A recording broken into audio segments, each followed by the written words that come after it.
So we're going to speak about 3 topics tonight. I'm going to try to keep the schedule.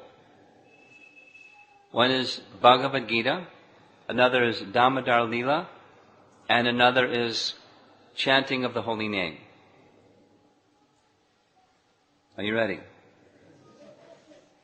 Om Namo Bhagavate Vasudevaya. Om Namo Bhagavate Vasudevaya. Om Namo Bhagavate Vasudevaya.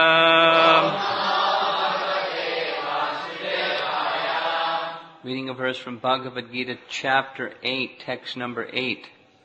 Abhyasa yoga yuktena Chetasananya kamina Paramam purusham divyam Yati Pārtha chintayan. Translation: He who meditates on me as the Supreme Personality of Godhead, his mind constantly engaged in remembering me, undeviated from the path, he, O Pārtha, is sure to reach me.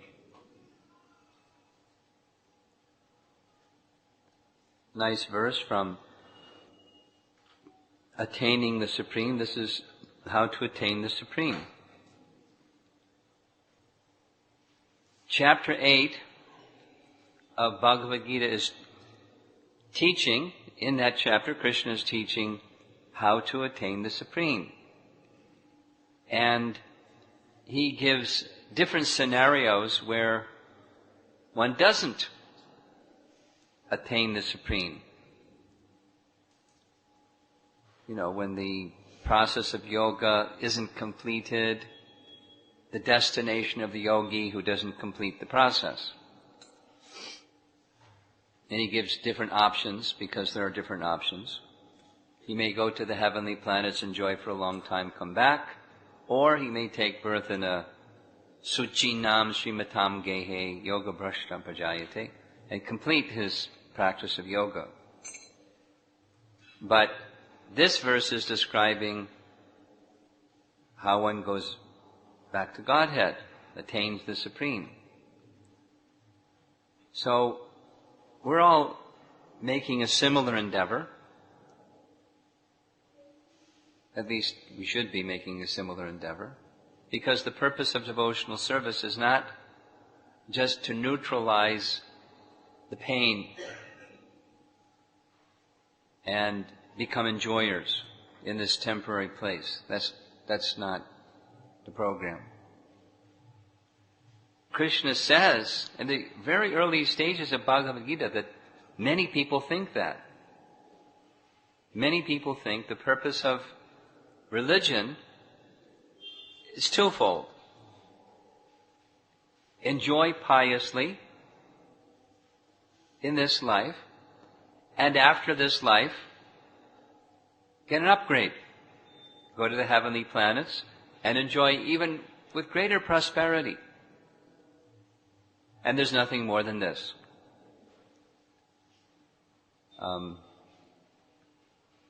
I'll say it very shortly. I've experimented with different audiences to see if that's how people think. And that's how people think. And I've tried different audiences, not too many, but it's very consistent. Once, the first time I did this, little anecdote. I was, Kadamba Kanana Swami was the temple president, and he had previously been involved in Mayapur with the building of Prabhupada's Samadhi, Pushpa Samadhi. And there were some devotees, Pancharatna was one of them, who were assisting him in that service. And when the Samadhi was completed, he was requested to come and become the president in Vrindavan. So he accepted that. And the devotees that were working with him came with him, and he suggested to one of them, Pancharatna, that he goes to Jaipur and starts his temple, because there wasn't a temple there at the time. So I was teaching in the VIHE in Vrindavan, and Kandamba Kanana Swami said, "Can you go to visit Jaipur? There's this nice devotee that started the temple, and he doesn't get much association, so can you go?" So I said, okay. So there was there was a public program at the University of Jaipur. And it's a very old university with very old buildings. And the hall was like about, half of the width of this, but about as long. And it was loaded with people all the way to the back. So I was at the University of Jaipur meeting people that had never met me and I had never met them. So I just got inspired and said, I would like to ask you a question. I'll begin by asking you all a question. And listen carefully to the question, and at the end of the question, let me know if this is a correct statement. And the statement is, the purpose of religion and the scriptures that teach religion, Vedic scriptures, is to lead your life in this life in a pious way, following the codes of Dharma, live theistically, religiously, so that in this life you'll accrue piety, and through the strength of that piety, you'll then prosper, and in this life you can enjoy prosperous life in the quality of goodness. And after this life you'll attain Svargaloka and enjoy long heavenly life in the heavenly realm. How many would agree that that's the purpose of religion? Everyone raise your hand. Everyone raise their hand. Except one person. A young girl sat way in the back, because ladies know women sit in the back in India. In our temple, it's side by side, in the back. So everyone raised their hand. They said, does anybody has a different point of view? One girl raised her hand. Brave. Girls aren't supposed to do that. They're supposed to say yes. But she said no. I said, what's that other idea? I said that the purpose of religion is to teach us to love God. And when we develop love of God, then all our activities are simply dedicated and devoted to serving God. At the end of this life, we attain that kingdom of God, the Krishna Loka. And I said, wow. That's a very different idea than what all these other people say. You must be reading Prabhupada's books. She said, yes, I read Prabhupada's books.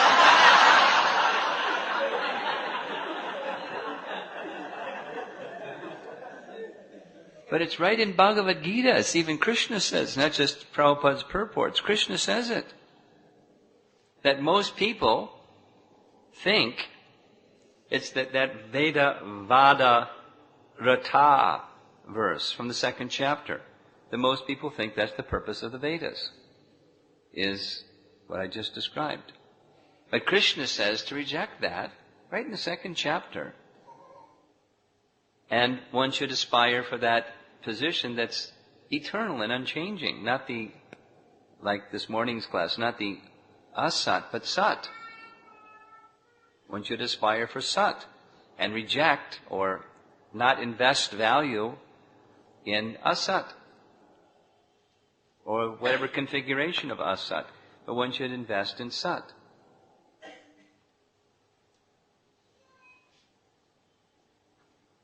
So here's a verse that teaches the same thing.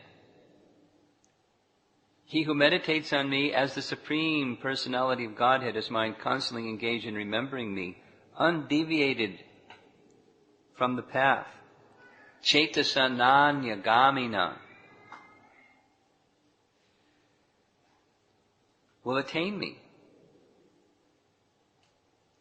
For sure, he will reach me. And Krishna says similar things in other verses of Bhagavad Gita, but the reason I picked this verse is because of the first phrase, abhyasa yoga. What does abhyasa mean? Anyone know? Raise your hand. Abhyasa. Practice.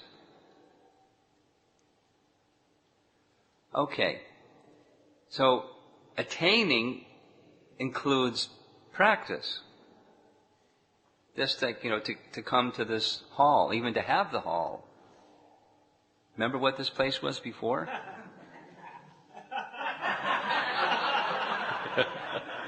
But it's beautiful. But it didn't just there was some abhyasa, there was some endeavor. And then, over here. So, it doesn't just fall from the sky. So, the devotional process is also one of practice or endeavor.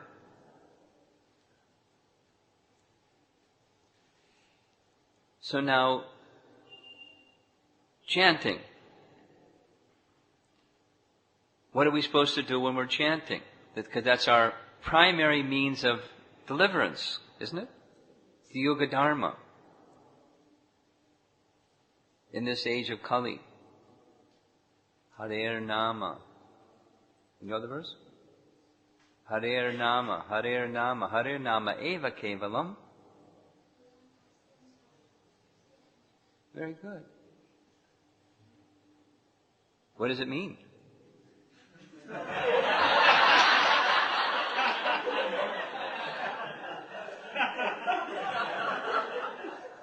That's tomorrow's lesson. Your mom will teach you tomorrow. And I'll clue you tonight. But she'll teach you tomorrow. What does Hare Nama mean? What's Hare Nama? Harinam. We say, let's go on Harinam. What does that mean? Nama means name. And name of Hari. By chanting the name of Hari, 3 times, by chanting the name of Hari, eva kevalam. Eva means certainly. Kevalam. Absolutely. Nothing else but. Kevalam.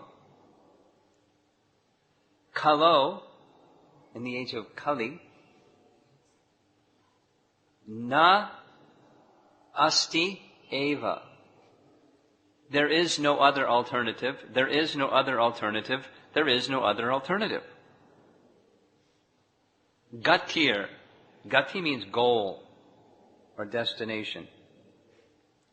Anyata. Anya means other.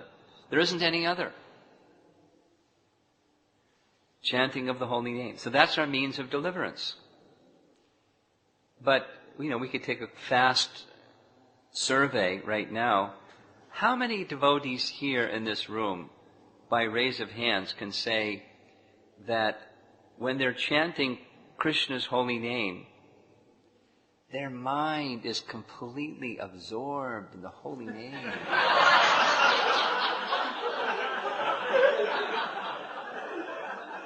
Always.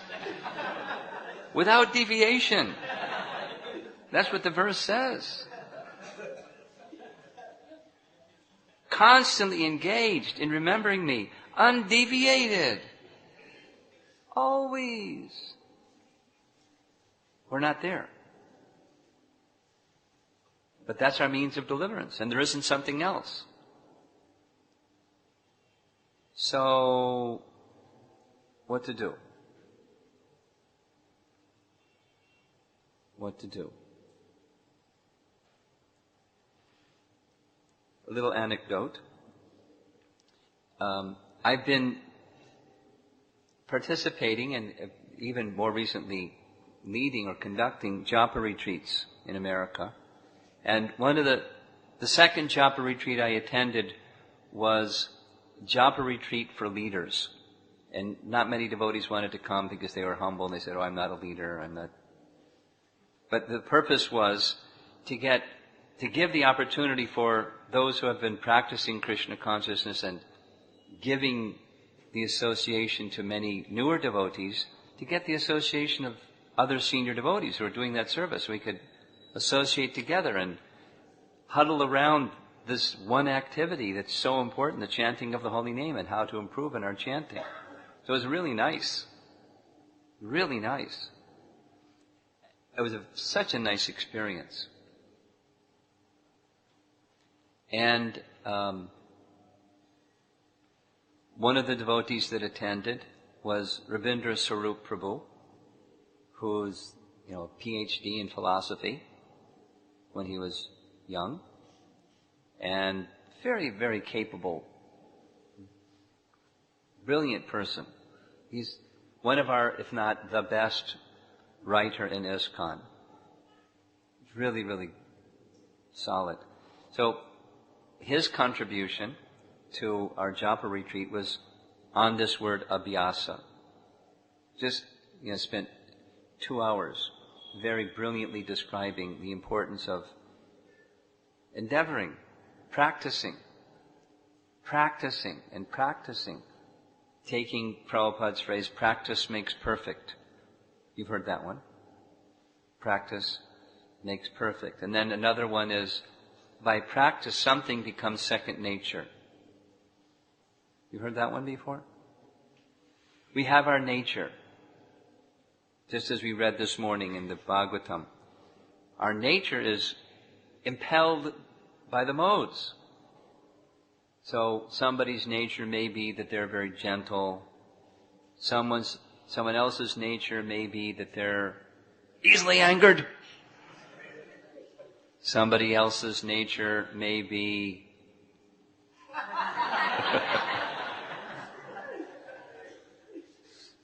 there's different natures. And according to the modes of nature, one is impelled into behaving, just like I described. You take the body of a king, you sit on the throne, you take the body of a dog, and you do things that dogs do, because you got a dog. That's not who you are, any more than the conditioned things that we do is who we are. It's not who we are. But impelled by the modes of material nature, we receive a particular body and we do particular things. We may not bark and wag our tail. We don't even have a tail. But we do different things based upon the embodiment that we have.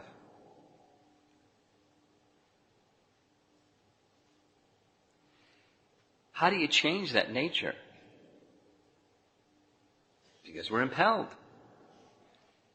And one consideration is abhyasa yoga. Not just practice, but linking with the Supreme. That's like the descending mercy of Krishna. We practice hearing attentively. And what does Krishna say in Bhagavad Gita? From whatever and wherever the mind wanders, due to its flickering and unsteady nature, what are you supposed to do? Bring the mind back. How many times do you have to do that? N number of times. Those of you that know mathematics. Infinite, no limit. However many times the mind wanders, you bring the mind back, and you practice bringing the mind back, and eventually the mind becomes accepting that you're going to bring the mind back.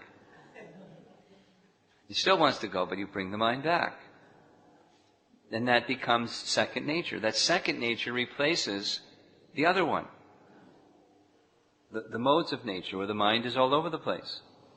Because somebody was just asking about mechanical chanting. That inspired me to speak about this topic. Practice bringing the mind back. Practice bringing the mind to Krishna. But it's not that's also not mechanical. It can't be achieved just by your own effort. So, now comes the Damodar Leela part. This is the month of Damodar, right? And I won't do the whole Leela, but the particular part of the Leela that's appropriate, that everyone, when we offer our lamp to Damodar, there's Mother Jasoda, and she's got the rope in her hand, and she's trying to bind Krishna. And I don't know what you make your offerings to here, but commonly it's, Krishna's looking with his big eyes, and he's crying.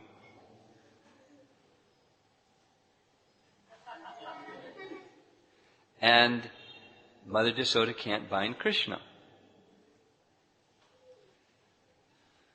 So, Vishwanath Chakravarti Thakur describes this Damodar Leela in the following way.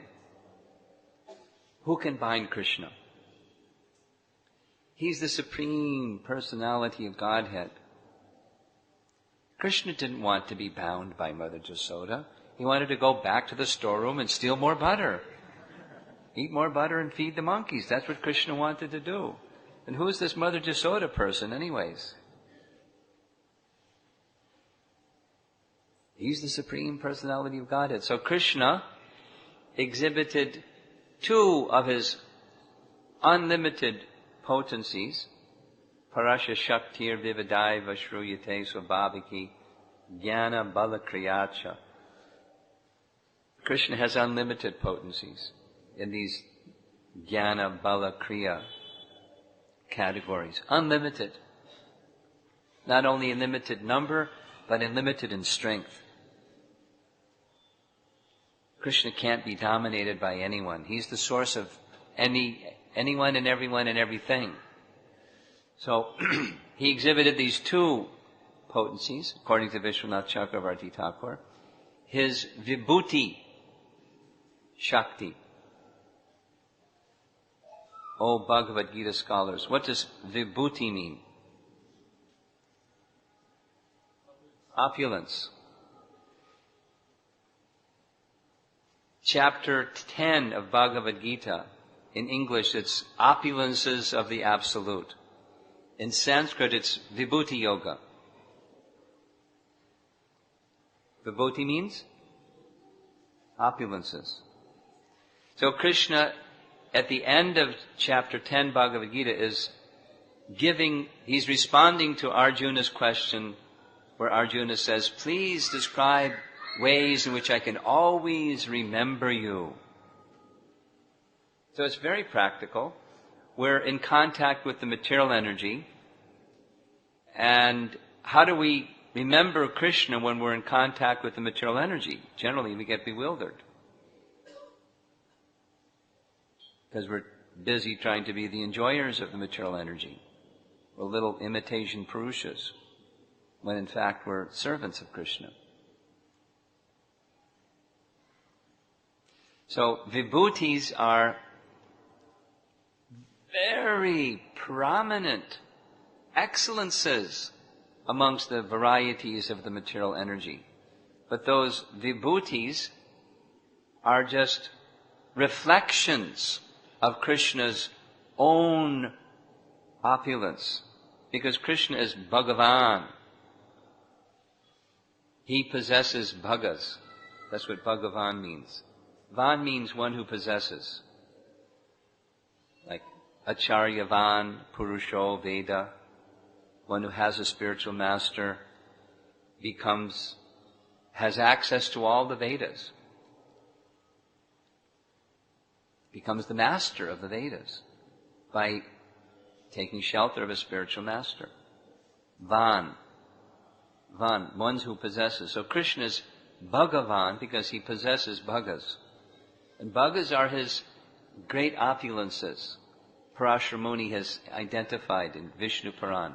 He has 6 principal opulences. You know this. So, in the spiritual realm, Krishna's opulences are called bhagas. And in this material world, they're just reflections of the spiritual world, and they're called vibhutis. And chapter 10 is Vibhuti Yoga. So Krishna exhibited one of his vibhutis. The vibhuti was that the rope, which was larger than Krishna's waist, wouldn't go around Krishna's waist. That's a vibhuti. It's mystical. So Mother Jasoda did the natural, logical thing. She took more rope and tied more rope together. It was still too short. She got many ropes and tied many ropes together, and it was still too short. How was that possible? Vishwanath Chakravarti Thakur says, Krishna was exhibiting his vibhuti shakti, one of his opulences. And then he reasons, but it's very easy to understand, because within the abdomen of Krishna is everything. Not only the cosmic manifestation, but everything. Unlimited universes, but a portion of a plenary portion of Krishna, Mahavishnu, breathes. From his body comes unlimited universes, and before that it's in a latent or dormant state within his abdomen. And that's Mahavishnu, who is but a portion of a plenary portion. So, what's that abdomen of Krishna? What rope can go around everything? Because the rope is just part of everything, and it can't go around everything.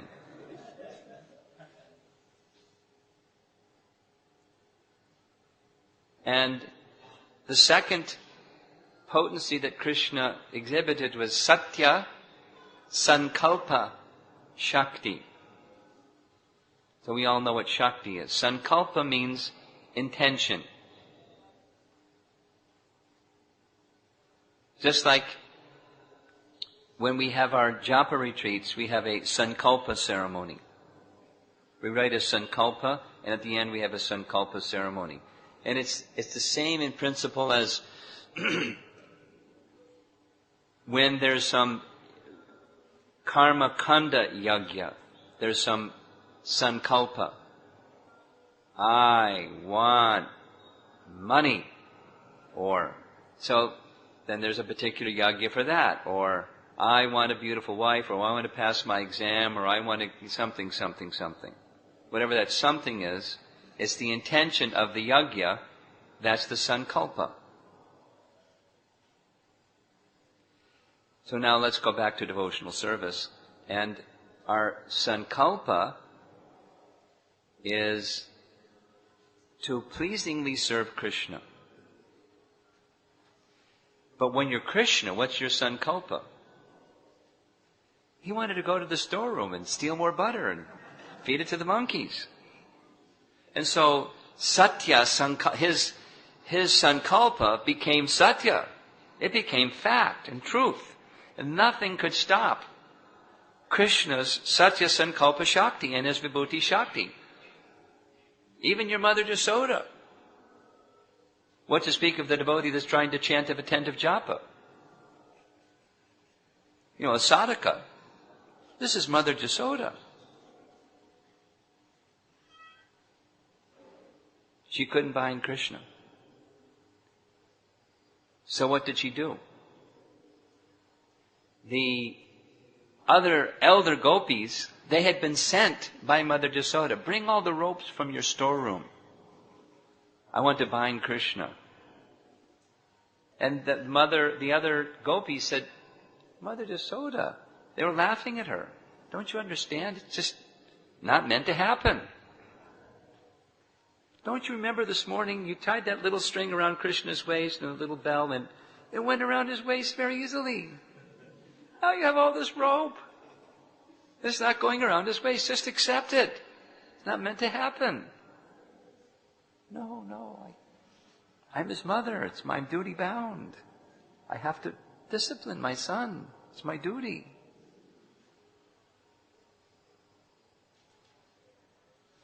She continued to endeavor. There's the connecting point. Abhyasa, or more precisely, prayasa. In any spiritual path, there's some prayasa, there's something that we have to do. Not just chant, not just make a sound.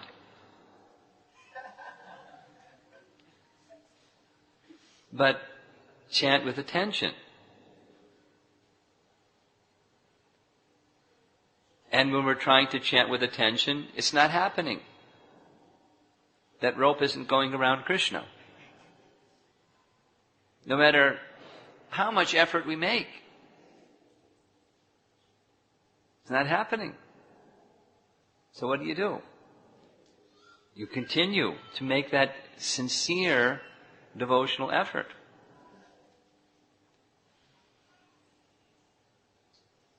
So what did Krishna do? Krishna withdrew his Satya Sankalpa Shakti,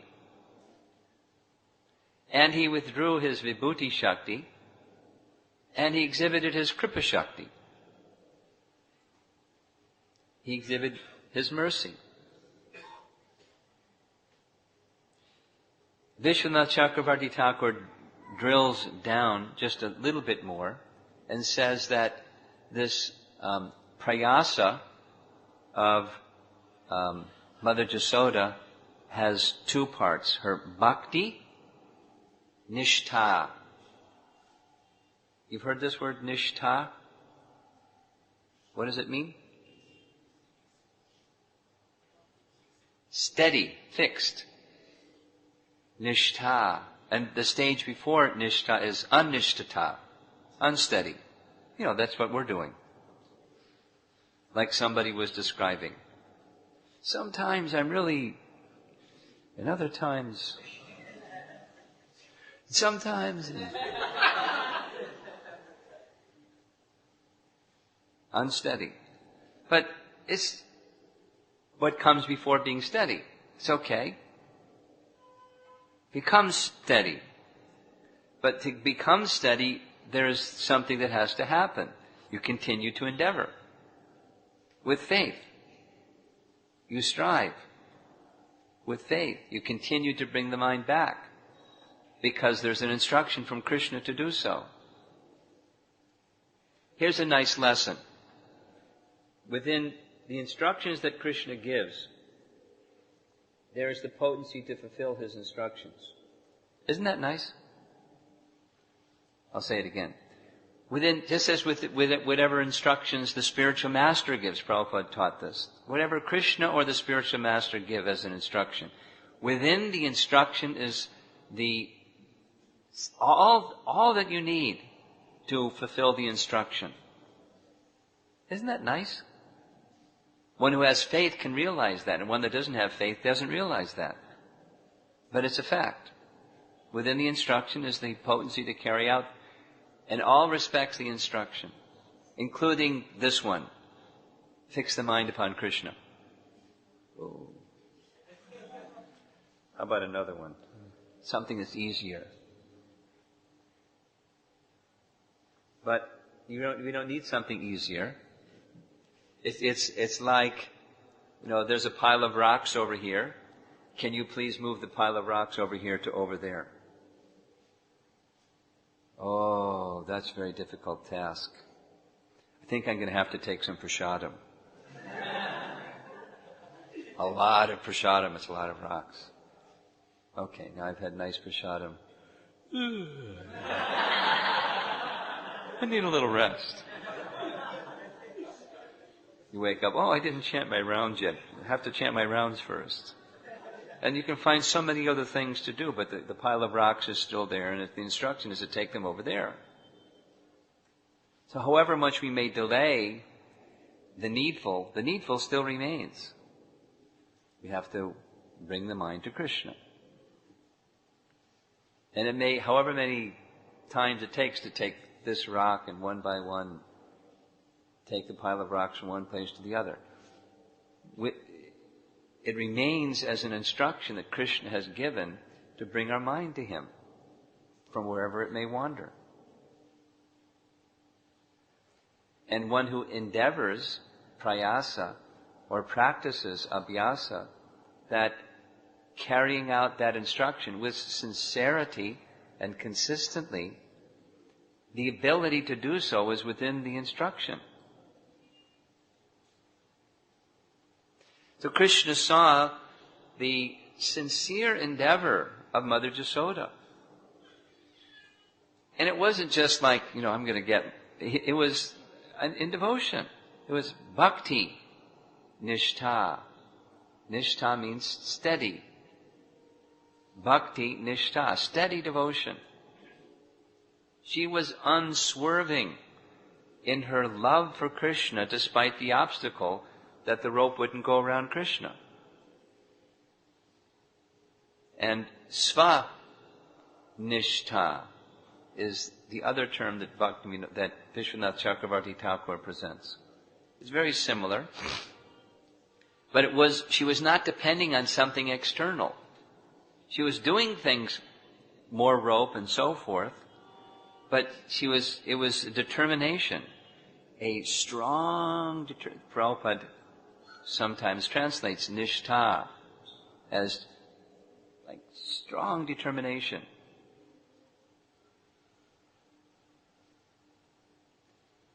Like the verse from the Bhagavatam, Tivrena Bhakti Yogena Yajeta Purusham Param. One can attain the Purusham Param, the Supreme Person, if one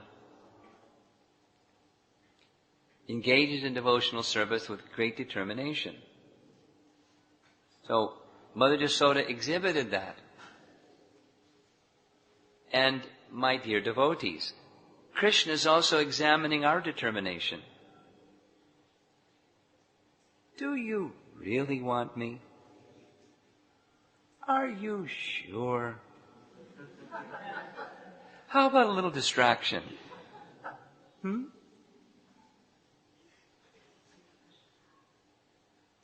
How about a little obstacle? How about a little sense gratification? It's too difficult. Just like Narada did the same thing to Dhruva. Dhruva, you're just a little boy. You should go home. Maybe when you grow up and later you can do this. So he was testing the determination of Dhruva. But he saw Dhruva was very determined. And that determination, plus the mercy of Narada, carried him across the finish line. He achieved the goal. And then when he was on the other side, having achieved the goal, the material portion, just like Vedanta Chaitanya Prabhu's question this morning about fruitive intention, the fruitive intention of Dhruva was gone. Because he was very determined to reach the object, Vishnu. His purpose was very fruitive. I want a kingdom. We may not want a kingdom, but we're fruitive of something. We want something. But when this bhakti means she wanted to serve Krishna. It wasn't for her purpose. It was her motherly affection. And she was very determined. And there wasn't anything that was going to stop her. None of the obstacles that Krishna placed, his Satya Sankalpa Shakti and his Vibhuta Shakti, she was still determined. So Krishna showed his mercy. And then she was able to bind Krishna. So we have this service of chanting the holy name of Krishna. Great lesson. When you're chanting japa and your mind is doing its usual non-cooperation program, civil disobedience, non-violent, civil disobedience. You can remember Mother Yasoda and the Damodar Leela, especially this month, where in our case we're following Krishna's instruction, and we're following the spiritual master's instruction. We're following the teaching of Lord Chaitanya Mahaprabhu.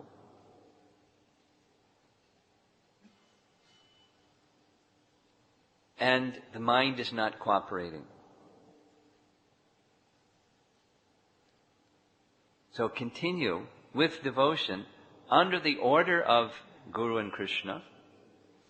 with great determination, the kind of determination where it's your life and soul. You know this expression, life and soul, right? Prabhupada used that to say, that's the vyavasayatmika buddhi ekeha kurnanandana, where you take the instruction of the spiritual master as your life and soul. How do you have a life without a life? How can you be separated from the instruction of your spiritual master and Krishna? So I must. Sheer determination. I must. And then the mercy of Krishna is experienced. Even a little, even a drop of Krishna's mercy is oceanic. What to speak of the fullness of Krishna's mercy? But we require Krishna's mercy. We require Krishna's mercy to do anything. To get up and walk across the floor and, go to our next activity. We require Krishna's mercy. We're just like oblivious to the fact that we require Krishna's mercy. But to attract the heart of Krishna, as is intended through the bhakti process, to please Krishna, bhakti nishtha, we require Krishna's mercy. To effectively chant the holy name, to do anything properly in devotional service, to get our crummy false ego out of the way and be able to serve Krishna purely. We require Krishna's mercy. We require some endeavor, but we also require Krishna's mercy. Therefore, Vishwanath Chakravarti Thakur explains that these 2 inches too short, every time 2 inches too short, represents these 2 features. The endeavor in devotional service and the mercy of Krishna to be successful in any undertaking we do in devotional service. And chanting is principal and primary. It's our primary means of deliverance, the chanting of the holy name.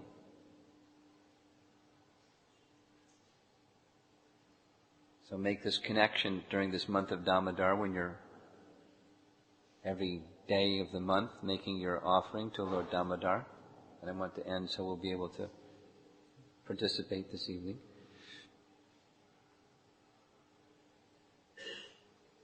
Follow, don't imitate, don't try to take some rope and bind Krishna.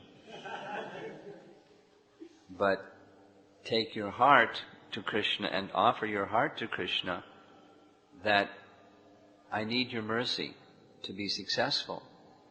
I want to come to you. You're calling, I want to come to you. On my own endeavor, it's not possible.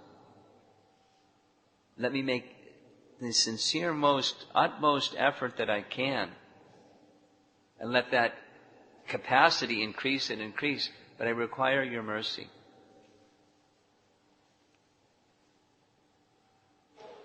We can learn this lesson from Mother Jasoda. They have a whole month of practice.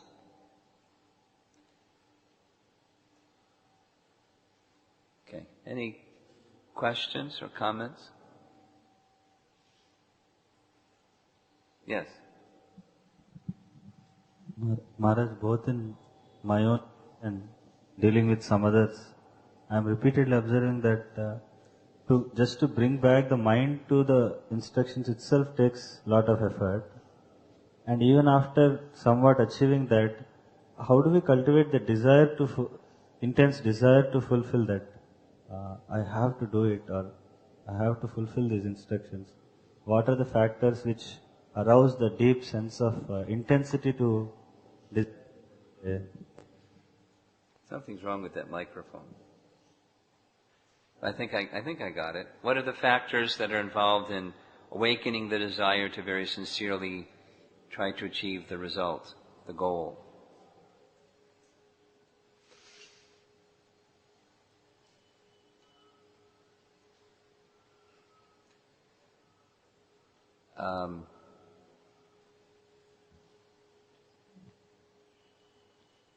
Well, one of the ones that we all share is we don't like to suffer. And the material world is a place of suffering, by design. Dukkhalayam ashashratam. It's right on the label.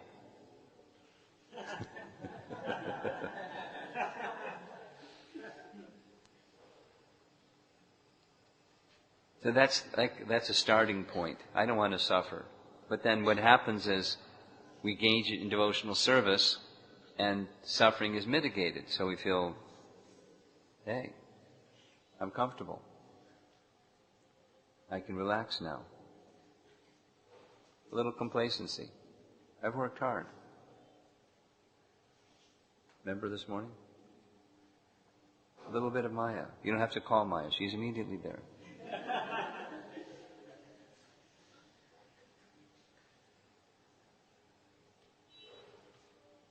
And we're suffering again. So we go through some of that, and I don't want to suffer.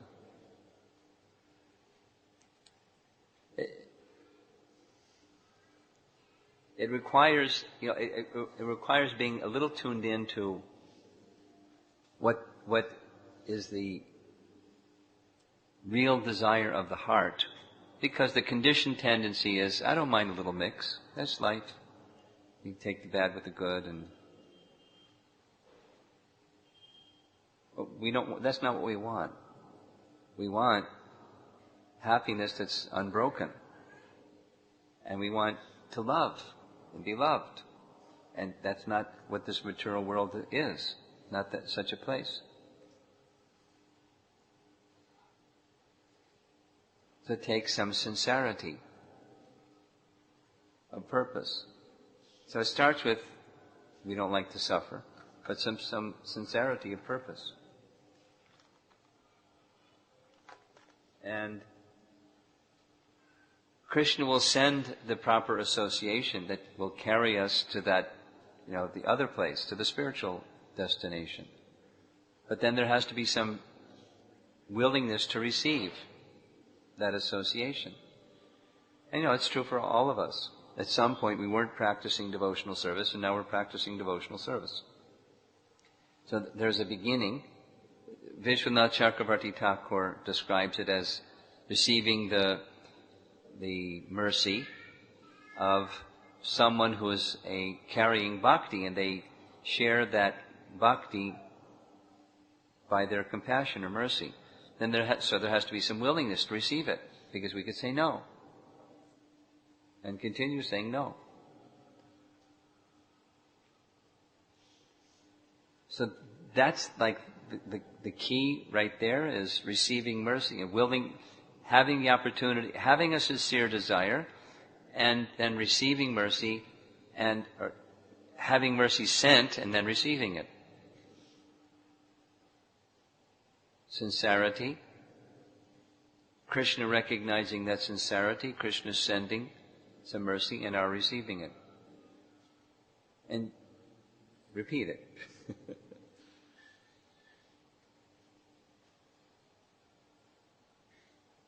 Bear in mind what the goal is. It's not just mitigation of distress, it's achieving a loving relationship with Krishna, restoring our loving relationship with Krishna.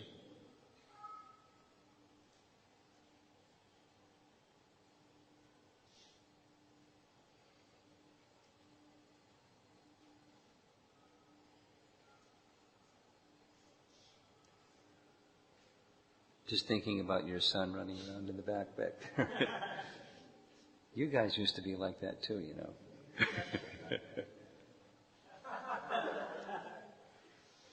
Do you remember? I do. Okay.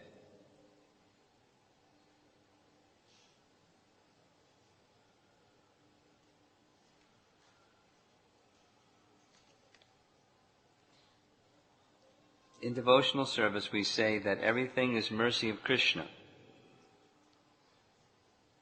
then when each jiva is putting effort or endeavoring to please Krishna, how their effort putting also can be mercy of Krishna.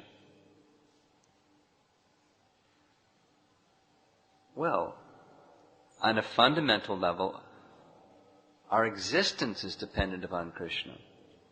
We're a manifestation, we ourselves, what to speak of our endeavor, is a manifestation of Krishna's mercy. What to speak of making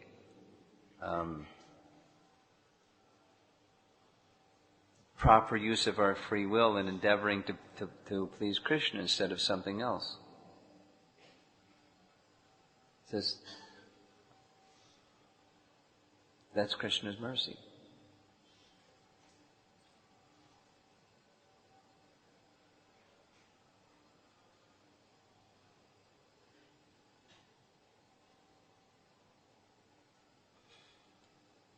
Did whoever wrote this, do they mean something different than what I just said? I'm not sure. Did you write this?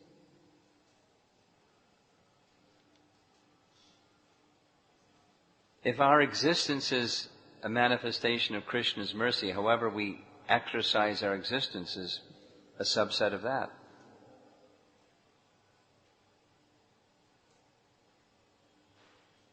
And that we properly exercise our free will, that's Krishna's mercy. It's still something from our side.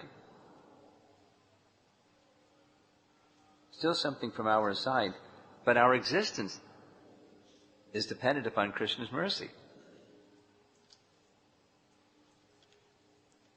And particularly, we're in this unfortunate circumstance of the material realm. Krishna is giving us the opportunity to revive our loving relationship with Him by sending representatives and messages and resources to get out of this condition. And we say, yes, there's something on our side, but it's Krishna's mercy that that's coming about. Is that all right? Yes? No? Maybe? Okay.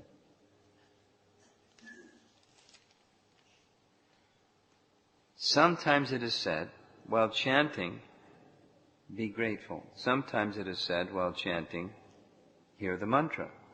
Sometimes it is said, while chanting, pray. Engage me in service of Krishna. Which one is right?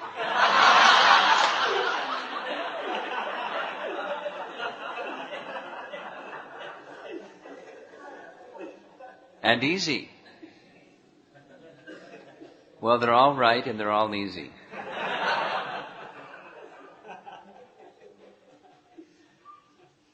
The mind shouldn't be like a jumping bean where it goes from one to the other to the other. You take something and you enter into that something as a mood or a meditation. It's like, the 10 offenses. It's not like while you're chanting the holy name, you should be multi-processing what the 10 offenses are. Going through them like a Rolodex. Okay, 1, 2, 3.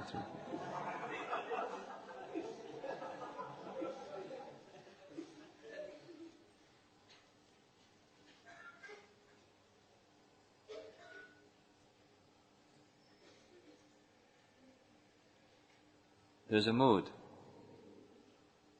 And you enter into that mood. Just like there's another one on the list of Shikshastakam number 3, Trinadapi Sunichena. So it's a mood, and by meditation you can enter into that mood. And prayers are simply a way to assist amplifying or drawing from the inside to your awakened state of consciousness, to your awareness state of consciousness, a particular mood of devotion to Krishna.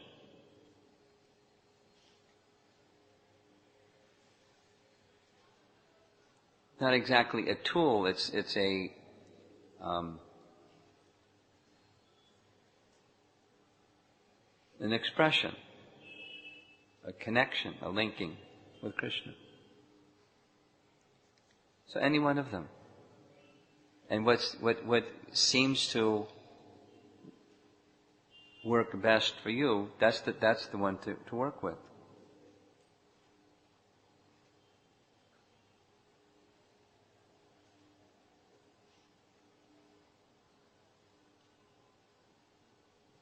How to continue chanting good japa when we are going through difficult times, because the mind is restless. But generally, when the mind is restless, you're not chanting good japa. But it's certainly possible to be going through difficult times and the mind isn't restless. And that's when the mind has taken shelter. And I described that one perspective on how the mind can take shelter. By, I'm going through a difficult time, my mind is restless, but I don't want to respond simply to the external circumstance. I want to take shelter of Krishna. I want to become absorbed in the holy name, even in this turbulent circumstance. And while trying to do that, it's not happening. And so I continue to try. So the prayasa, or abhyasa. And then I realize my tininess, my helplessness, my dependency upon Krishna for that to happen. That feeling of humility invites Krishna's mercy. And then with that combination, there's shelter. And that's good chanting, even in a difficult circumstance.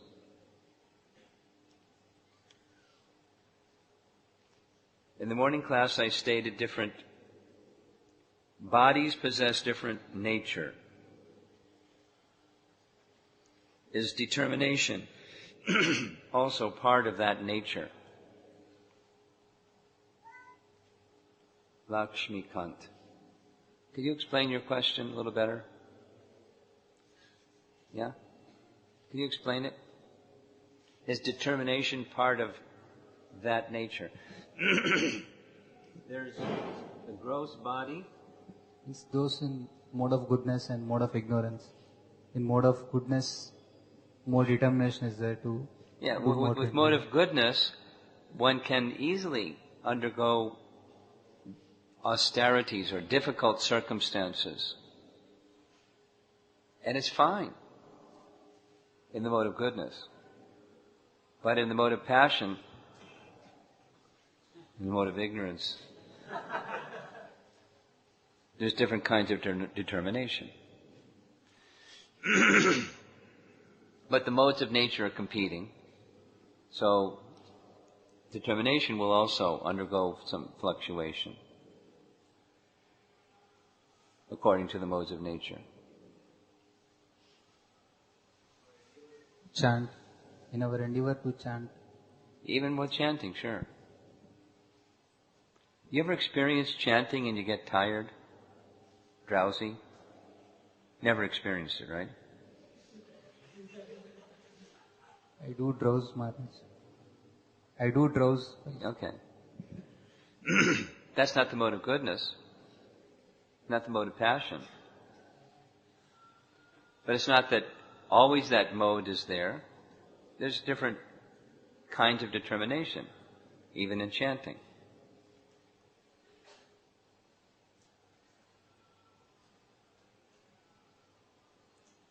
When's your best chanting? Is there some particular circumstance, like maybe in the early morning hours in the temple room seated with the devotees, and there's like all these devotees chanting japa, and at least the first half hour. Really good japa, right?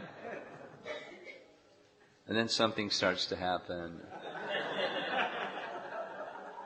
At least that first half hour is pretty good, right? Maybe an hour.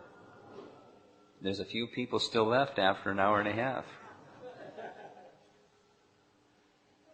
Maybe you like to sit next to a particular devotee because, they're really something helps you in your chanting. So, there may be things that help our determination in chanting. Association is one of them. And contemplating the purpose behind the activity. It's not just like, beating the mind with the holy name. It's absorbing the mind in Krishna. So, as one progresses in spiritual life, that determination should, if there's progress, it should become steady determination.